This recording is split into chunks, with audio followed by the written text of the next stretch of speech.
దాచబడి ఉంటుంది. అట్టి కృప ప్రభువు అనుగ్రహించును గాక. హల్లెలూయా. ఈ మాటలు వింటే నీ వ్యక్తిగత జీవితంలో ఒకసారి ఆలోచన చేసుకో. ఇంతవరకు ఏమండి పాపంలో నడిపించబడ్డావు, ఇంతవరకు పాపం చేసావు, దాని ద్వారా ఒరిగింది ఏంటి? ఒకవేళ 4 రూపాయలు సంపాదించిన ఆ స్థితి ఒకవేళ ఉండవచ్చు. బైబిల్లో ఉంది కదా, ఎన్ని రోగాలు తెచ్చుకున్నారు ఈ రోజున, ఎంత దారుణమైన జీవితాలు జీవిస్తూ ఉన్నారు. యేసు నామములో తొలగిపోవునుగాక. హల్లెలూయా. కనుక మన జీవం క్రీస్తుతో కూడా దేవుని యందు దాచబడాలి. అట్టి కృప దయచేయునుగాక. రెండో మాట చెప్తాను, గమనించండి. యెషయా పుస్తకం 2వ అధ్యాయం 10వ వచనం చూస్తారా? యెషయా పుస్తకం 2వ అధ్యాయం 10వ వచనం. యెహోవా భీకర సన్నిధి నుండియు ఆయన ప్రభావ మహత్స్యము నుండి బండ బీటల్లోనికి దూరుము, మంటిలో దాగి ఉండుము. అందరనండి ఆ మాట అనండి, మంటిలో దాగి ఉండుము. ఆ భక్తులు చెప్తా ఉన్న మాట ఏంటంటే, యెహోవా భీకర సన్నిధి నుండి ఆయన ప్రభావ మహత్స్యము నుండి బండ బీటలలోనికి దూరుము, మంటిలో దాగి ఉండుము. మంటిలో దాగి ఉండుము అన్నాడు. హల్లెలూయా. ఇప్పుడు చూడండి, అక్కడ మన్ను ఉంది. గతంలో మేము ఇక్కడ కూటాలు పెట్టాం కదా, గుర్తున్న వాళ్ళు చేతులు ఎత్తండి ఒకసారి. అన్న ఇక్కడ మీరు కూటాలు పెట్టేప్పుడు మాకు గుర్తుందన్న వాళ్ళు చేతులు ఎత్తండి ఒకసారి గట్టిగా, పూర్తిగా ఎత్తొచ్చుగా. అప్పుడు ఈ రోడ్డు ఉందా? అప్పుడు ఉన్నదేంటి చెప్పొచ్చుగా. అప్పుడు ఉన్నదేంటి? మట్టే కదా, మట్టి రోడ్డే కదా. ఇప్పుడు అటు దారిలో పోతా ఉన్నావు అనుకో, సిమెంట్ రోడ్లు అన్ని చోట్ల ఉన్నాయా? మట్టి ఉంది కదా. ఇప్పుడు మట్టిలో దాగి ఉండమన్నానని గొయ్యి తీసుకొని లోపలికి పోయి మట్టి పుడుచుకుంటావా? చెప్పరా? మంటిలో దాగి ఉండడం అంటే అర్థం ఏంటి అని అంటే, ప్రియమైన వాళ్ళరా చెప్తాను, గమనించండి. ఆ రోజున దేవుడు అలా వెళ్తా ఉన్నాడు. అబ్రహాముకి కనిపించాడంట. అబ్రహాంకి ఎప్పుడైతే కనిపించాడో, అబ్రహాం పరిగెత్తుకుంటూ వెళ్ళి అయ్యా అయ్యా అయ్యా అయ్యా అని పాదాలు మట్టుకు వంగి పాదాభివందనం చేసి, నా ఇంటికి వచ్చి అడుగుపెట్టి కాస్త రెస్ట్ తీసుకోండి, అంత చేసి పెడతాను, తిని ఆ తర్వాత వెళ్ళండి అన్నాడు. అర్థమవుతుందా? అప్పుడు సరే పదా అన్నాడండి. ప్రభు వచ్చి అక్కడ కూర్చున్నారు. ఆ తర్వాత ఈ అబ్రహాము చేయాల్సిన పరిచర్య చేశాడు. చేసి తర్వాత ఆయన తిన్నాడు. బయలుదేరి వెళ్ళిపోతా అంత దూరం పోయిన తర్వాత, అబ్రహాం ఇలారా అన్నాడు. ఏంటయ్యా? అదే నేను చెయ్యబోయే కార్యాన్ని అబ్రహాముకు దాస్తానా? నువ్వు నా స్నేహితుడు కదా, నేను చెయ్యబోయే కార్యానికి దాస్తానా? దాయవయ్యా, ఇప్పటి వరకు ప్రతిదీ చెప్పుకుంటూ వచ్చావు ప్రభా. ఏంటి? అదే సొదొమ గొమొర్రాల పాపము నా దృష్టికి బహుఘోరంగా మారిపోయింది. ఆ ప్రాంతాన్ని నాశనం చేయడానికి పోతున్నాను. అర్థమవుతుందా? అది ఎంతవరకు వచ్చింది, ఆ పని ఎంతవరకు వచ్చింది చూసేదాన్ని కూడా పోతా ఉన్నాను అన్నాడు. ప్రియమైన వాళ్ళరా, ఏంటయ్యా సొదొమ గొమొర్రా పట్టణం నాశనం చేయడానికి పోతున్నావా? అవును అయ్యా. మరి అక్కడ ఒక 50 మంది నీతిమంతులు ఉన్నారనుకో, ఆ పట్టణం నాశనం చేస్తావా? అబ్రహాం, నువ్వు నా స్నేహితుడు కదా, నేను నీతో అబద్ధం ఆడను. అక్కడ 50 మంది నీతిమంతులు ఉంటే నేను ఆ పట్టణాన్ని కాపాడుతాను అన్నాడు. 50 మంది కొరకైనా ఆ పట్టణాన్ని కాపాడుతాను అన్నాడు. సరే 50 మంది కదా, ఒక 5 తగ్గించుకో, 45 మంది ఉన్నారనుకో, నాశనం చేస్తావా? చెయ్యను. సరే 40 మంది అనుకో, నాశనం చేస్తావా? లేదు. సరే 30 మంది అనుకో, నాశనం చేస్తావా? లేదు. ఆ తర్వాత అంటాడు, ఆ మాటలు మీరు ఇంటికి వెళ్ళిన తర్వాత చదువుకోండి. 18వ అధ్యాయంలో, ఇదిగో బూడిదను ధూళిని దుమ్మును అయినా నేను మాటలాడ తెగిస్తా ఉన్నా, ఏమనుకోమాకయ్యా. ఇదిగో దుమ్మును ధూళిని నీతో మాట్లాడని తెగిస్తా ఉన్నా, ఏమనుకోమాకయ్యా. అయ్యా అక్కడ 20 మందే ఉన్నారనుకో, నాశనం చేస్తావా? లేదు చేయను. అక్కడ 10 మందే ఉంటే నాశనం చేయి, 10 మంది ఉన్నా సరే నాశనం చేయను అన్నాడు ప్రియమైన. ఆ పదాలు మీరు చదువుకుంటా రాగలిగితే చూడండి, అబ్రహాము ఇదిగో దుమ్మును, ఆ మాట చూస్తారా, 27 వచనం చూడండి. అందుకు అబ్రహాము ఇదిగో ధూళియు బూడిదయునైన నేను ప్రభువుతో మాటలాడ. అంటే చూడండి ప్రియమైన వాళ్ళరా, మంటిలో దాగి ఉండడము అంటే అర్థం ఏంటి తెలిసినా, నిన్ను నువ్వు తగ్గించుకొని అనుభవంలోనికి రావడం. హల్లెలూయా, హలో చెప్పండి గట్టిగా, అందరూ చేతులు ఎత్తి, చేతులు ఊపి చెప్పండి, చేతులు ఊపి చెప్పండి గట్టిగా, హల్లెలూయా. నిన్ను నువ్వు తగ్గించుకునే స్వభావం ధరించుకోవడం, నిన్ను తగ్గించుకునే స్వభావంతో అలంకరించుకోవడం, నన్ను నేను తగ్గించుకునే స్వభావంతో అలంకరించుకోవడం, నన్ను నేను తగ్గించుకుని బ్రతకడం, మిమ్మల్ని మీరు తగ్గించుకుని బ్రతకడం, మంటిలో దాగి ఉండడం అంటే అర్థమవుతుంది ప్రియమైన వాళ్ళరా. బుద్ధిమంతుడు అపాయం వచ్చి చూసి దాక్కుంటాడు, ఎక్కడా, మంటిలో. అంటే తగ్గింపగలిగిన జీవితం జీవిస్తా ఉంటాడు. ఆ వ్యక్తి కాపాడబడతాడు, ఆ కుటుంబం కాపాడబడుతుంది, ఆ వ్యక్తి రక్షించబడతాడు, ఆ వ్యక్తి ఆ కుటుంబం కాపాడబడుతుంది. ప్రియమైన వాళ్ళరా, తగ్గింపు కలిగిన జీవితం ఈ రోజున నీకు కావాలి, నాకు కావాలి, మనందరికీ కావాలి. అది నా ప్రభు అనుగ్రహించునుగాక. హల్లెలూయా. ఈరోజు చూడండి, హెచ్చించుకునే వాళ్ళు చాలామంది ఉంటారు, గర్వించేవాళ్ళు చాలామంది ఉంటారు, అహంకారంగా నడిపించబడేవాళ్ళు చాలామంది ఉంటారు. అప్పుడప్పుడు అంటారు, ఒరే కాస్త తగ్గించుకోరా. ఏంటంట చెప్పండి, ఏమంటారు?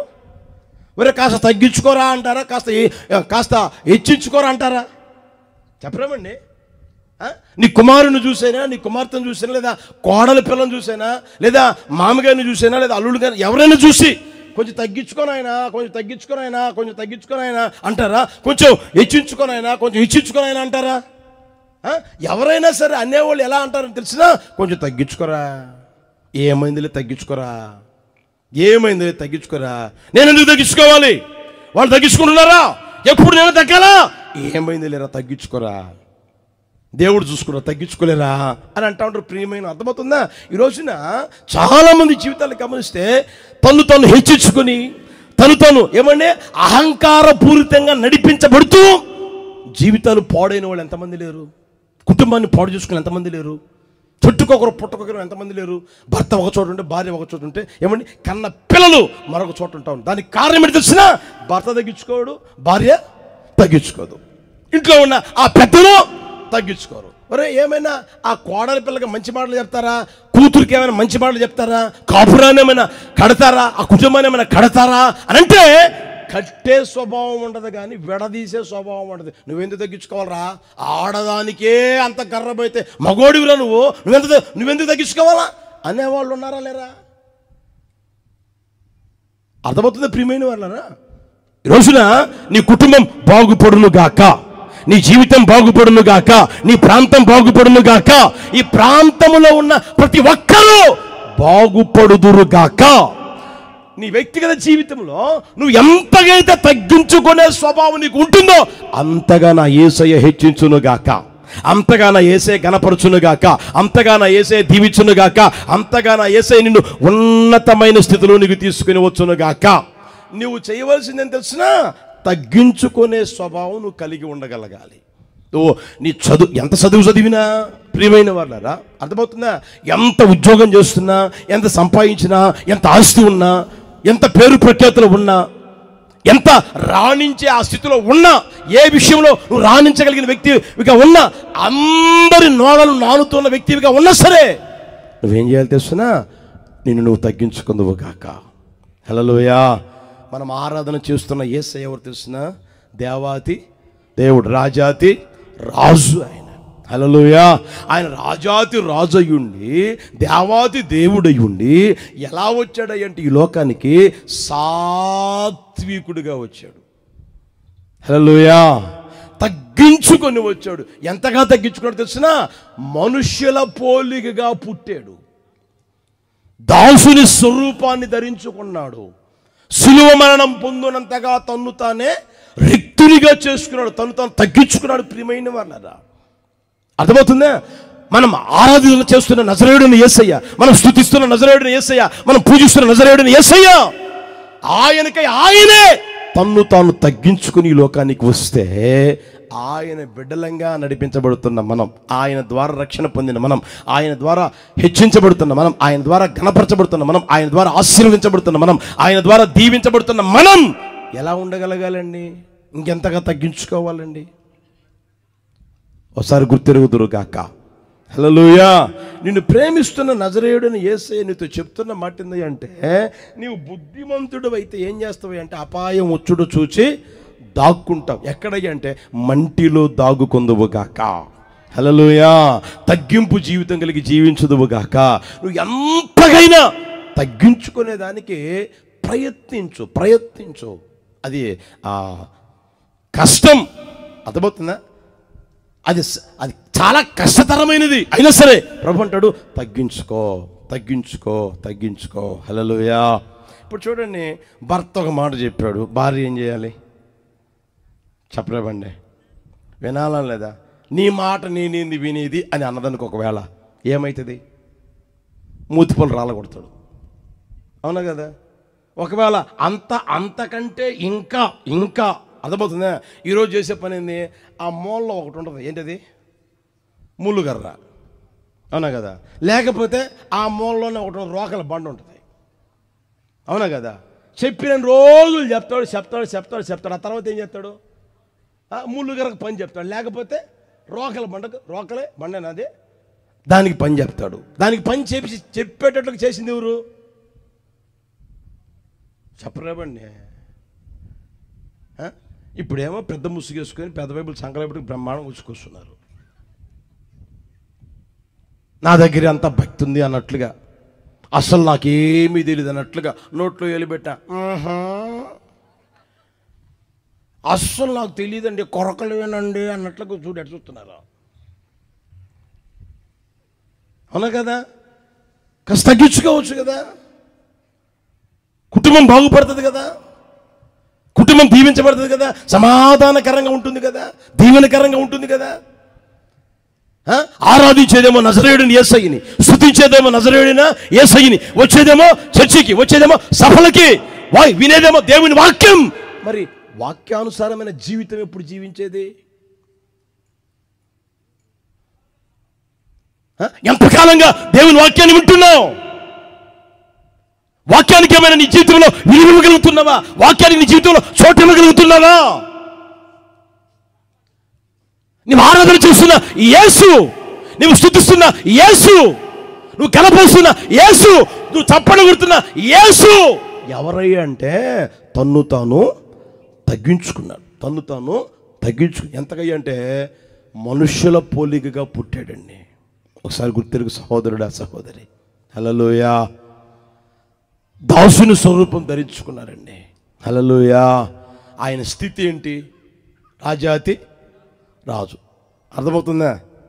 ఒకసారి గుర్తెరగండి ప్రియమైన వాళ్ళ. ఈరోజు చూడండి, తినేదానికి తిండి లేకపోయినా మేసాలకు మాత్రం సంపంగి నుండి బొచ్చాను అంటాడు వీడు. ఇంటి మీద కప్పు ఉండదు, ఒంటి మీద శుభ్రమైన బట్టలు ఉండవు, ఏమంటే ఇక్కడ నిమ్మకాయ నిలబెడతాను రా అంటాడు వీడు. అర్థమవుతుందా? ప్రగల్భాలు పలుకుతూ ఉంటాడు. మరలా స్వభావం మార్చుకో, మనస్సు మార్చుకో, బుద్ధి మార్చుకో. కుటుంబం బాగుపడే ఆ మార్గంలో నడిపించబడు. మంచి నేర్చుకో, మంచి తెలుసుకో, మంచి పంచు అని అంటే ఇది మాత్రం కష్టం అన్నమాట. అర్థమవుతుందా? కనుక ప్రియమైన వాళ్ళరా, నా ప్రభు ఆశపడి కోరుకుని మాట తెలియజేస్తూ ఉన్నాడు, నీ జీవితం బాగుపడినట్లుగా. హల్లెలూయా. యేసయ్య ఎవరై అంటే ఆయనే చెప్పండి, తగ్గించు. ఎంతగా అంటే శిలువ మరణం అనేది శపించబడిన వానికి వేసే శిక్ష. అది లోకములో ఏమండి మనుషుల ద్వారా కనుగొనబడిన ఘోరమైన శిక్షలలో అదొకటి. ఘోరమైన శిక్షలో ఒకటి, మనుషుల ద్వారా కనుగొనబడిన శిక్షలో ఘోరమైన శిక్ష. శిలువలో వేలాడిస్తే ప్రియమైన వాళ్ళ వేలాడి ఆ భారం ఏమంటే సహిస్తూ, ఆ బాధ సహిస్తూ, ఆ వేదన సహిస్తూ కళ్ళ ముందే ఏమంటే ఎరిగి తెలిసి అలాగే కృషించి చావడం.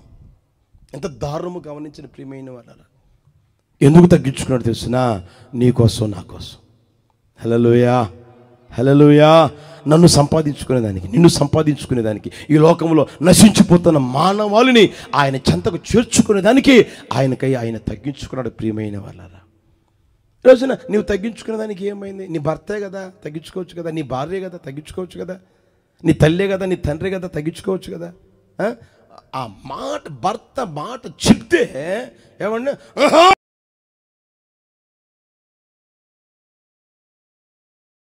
అన్నది ఎవరు చెప్పండి? వస్తి కొలెస్ట్రాల్ పట్టిన మనిషి. అర్థమైందా?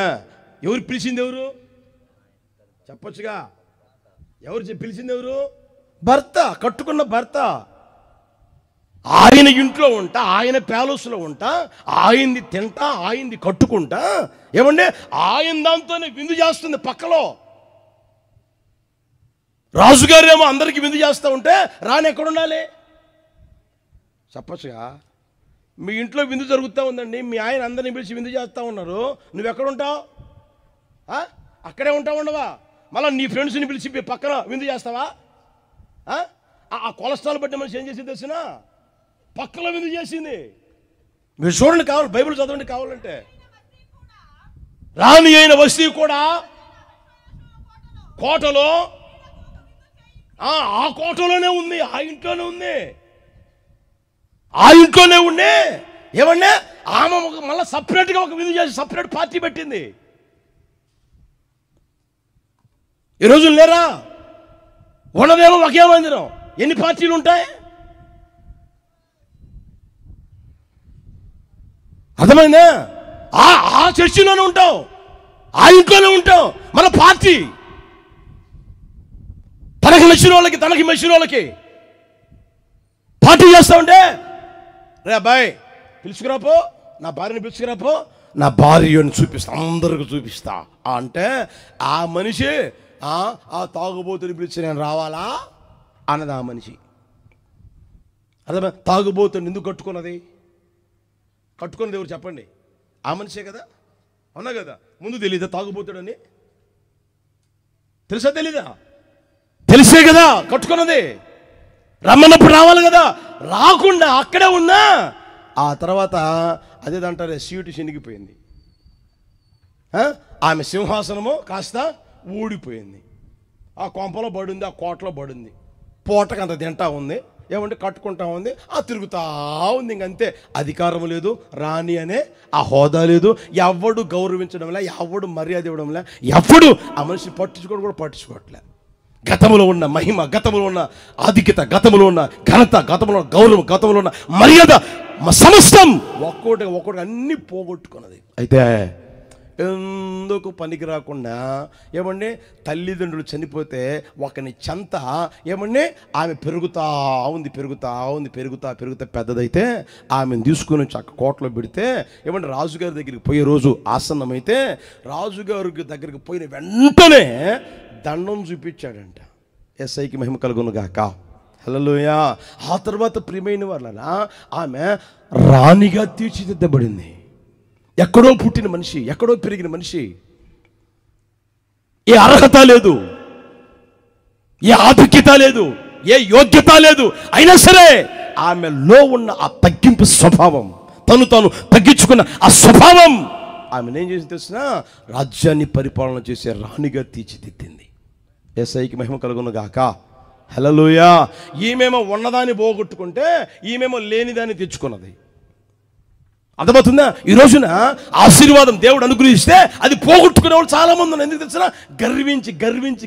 గర్వించి అహంకారంతో నడిపించబడతా దేవుడిచ్చిన ఆశీర్వాదం, దేవుడిచ్చిన ఆధిక్యత ఒక్కొక్కటి పోగొట్టుకుంటా ఉంటారు. అయితే మనం పోగొట్టుకోకూడదు, కానీ ఇంకా పొందుకునే వారంగా ఉందము గాక. అట్టి కృప ప్రభువు అనుగ్రహించును గాక. హల్లెలూయా. మన వ్యక్తిగత జీవితంలో ప్రియమైన వాళ్ళ మనకు అవసరం ఏం తెలిసిన తగ్గింపు కలిగిన స్వభావం. తగ్గింపులో హెచ్చింపు అనేది ఉంటుంది. బైబిల్లో ఉంది కదా, తాను హెచ్చించుకునేవాడు తగ్గించబడతాడు, తాను తగ్గించుకునేవాడు ఏమండి. ఒకవేళ ఈ రోజు వరకు నీ వ్యక్తిగత జీవితం నీ తల దించుకొని జీవించే బ్రతుకు కలిగి ఉన్నావా, నా యేసయ్య నీ తల ఎత్తును గాక, నా దేవుడిని తల ఎత్తును గాక, నిశ్చయముగా నలుగురిలో నీ తల ఎత్తుకుని జీవించేటట్లుగా నా దేవుడు నిన్ను హెచ్చించును గాక, నిన్ను ఘనపరచును గాక, నిన్ను గొప్ప చేయును గాక. హల్లెలూయా. నీకు అవసరం తెలిసిన ప్రియ యవనస్తుడా ప్రియ తల్లులారా, తగ్గించుకో, కాస్త తగ్గించుకో. నీకు పెద్ద చిన్న గురువు దైవం ఉండగలగాలి. అర్థమవుతుందా? అరే నా తల్లే, నా తండ్రే, నన్ను కన్నవారే, నన్ను పెంచిన వారే, నన్ను పోషిస్తున్న వారే, నన్ను పెద్ద చేసిన వారే, ఈ రోజున ఈ స్థితిలో ఉన్నానంటే ఆ తల్లి ఆ తండ్రే కదా. ఈ రోజున నేను చదువుకున్నానంటే ఆ తల్లి తండ్రి కదా. ఈ రోజున ఉద్యోగం చేస్తుంటే ఆ తల్లి తండ్రే కదా. ఆ రోజున గోరుముద్దలు తినిపించకపోతే, ఆ రోజున నేను అల్లరి చేస్తే ఏమండి వాళ్ళు నన్ను సహించకపోతే ఈ స్థితిలో ఉండేవాడినా? ఈ రోజున ఈ పరిస్థితిలో ఉండడానికి కారణం ఎవరు? నా తల్లి నా తండ్రి కదా అన్న ఆలోచన ఈ రోజున ఉండలేకపోతా ఉంది. ప్రియమైన వాళ్ళరా, 4 రూపాయలు జేబులో కనపడితే చాలు, కన్ను మిన్ను కానకుండా ప్రవర్తించే ప్రవర్తన ఈ రోజున ఎంతోమంది జీవిస్తూ ఉన్నారు. నీ మెదడు ఉన్న కాడే ఉండాలి. హల్లెలూయా. నీ కళ్ళు కూడా చెప్పండి ఉన్న కాడే ఉండాలి. నా కళ్ళు చెప్పండి గట్టిగా చెప్పొచ్చుగా. బైబిల్లో మాట చెప్తున్నా, బైబిల్లో మాట నా సొంత మాటలు ఎప్పుడు చెప్ప నాకు చేత కాదు. బైబిల్లో మాట చెప్తున్నా, కళ్ళు నెత్తికెక్కిన వారి తరం ఉందంట. ఇప్పుడు కళ్ళు ఎక్కడికి ఎక్కినాయి అంట? కన్నులు నెత్తికెక్కిన వారి తరం ఉందంట. అంటే కళ్ళు నెత్తికెక్కాయి అనుకో, వీడు కనపడతారా? ఇంకా కనపడతారా? వాడి డబ్బు, వాడి మతం, ఏమండి వాడి అహంకారం ఇక మామూలుగా ఉంటుందా? 4 రోజులు వెలుగుతాడు, తర్వాత ఏమాడాడు? చచ్చాడండి.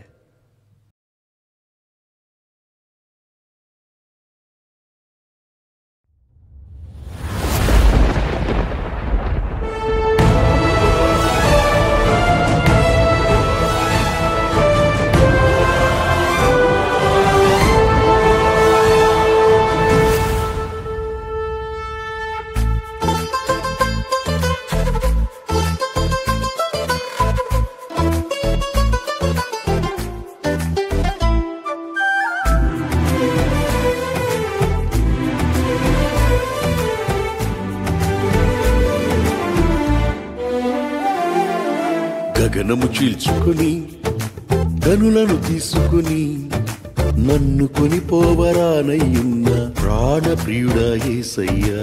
గగనము చీల్చుకుని గనులను తీసుకుని నన్ను కొనిపోవరానయ్యున్న ప్రాణప్రియుడా యేసయ్యా. నిన్ను చూడాలని నా హృదయమెంతో ఉల్లసించుచున్నది, నిన్ను చూడాలని నా హృదయమెంతో ఉల్లసించుచున్నది.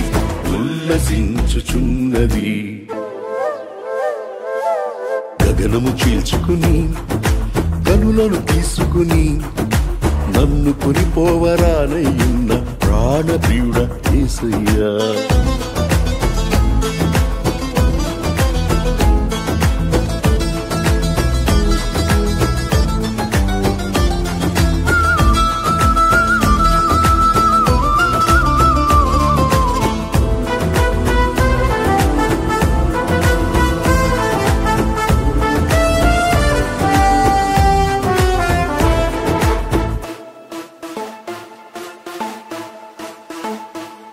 నీ దయా సంకల్పమే నీ ప్రేమను పంచినది, నీ చిత్తమే నాలో నెరవేరుచున్నది. నీ దయా సంకల్పమే నీ ప్రేమను పంచినది, నీ చిత్తమే నాలో నెరవేరుచున్నది.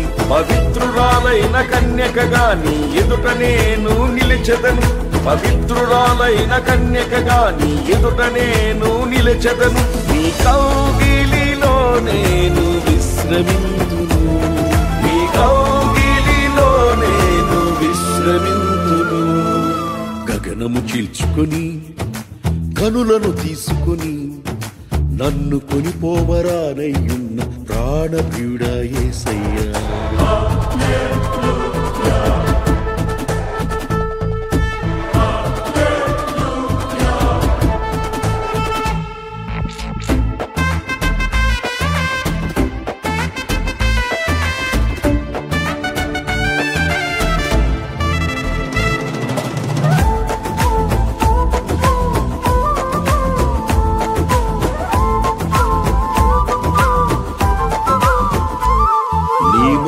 మహిమైశ్వర్యమే జ్ఞాన సంపదనిచ్చినది. మర్మమయున్న నీవలె రూపించుచున్నది. ఈ మహిమైశ్వర్యమే జ్ఞాన సంపదనిచ్చినది. మర్మమయున్న నీవలే రూపించుచున్నది. కళంకములేని వధువునై నిరీక్షణతో నిన్ను చేరదను. కళంకములేని వధువునై నిరీక్షణతో నిన్ను చేరదను. యుగ యుగాలు నీతో ఏలెదను. యుగ యుగాలు నీతో ఏలెదను. గగనము చీల్చుకొని కనులను తీసుకొని నన్ను కొనిపోవరానయ్యున్న ప్రాణప్రియుడ యేసయ్యా.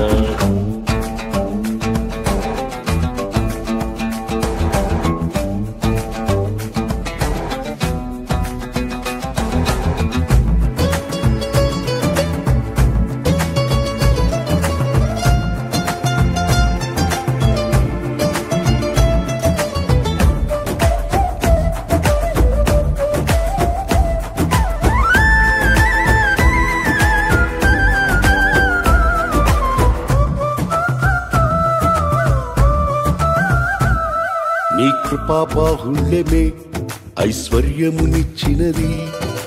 తేజోవాసుల స్వాస్థ్యం అనుగ్రహించినది. నీ కృపాబాహుళ్యమే ఐశ్వర్యమునిచ్చినది.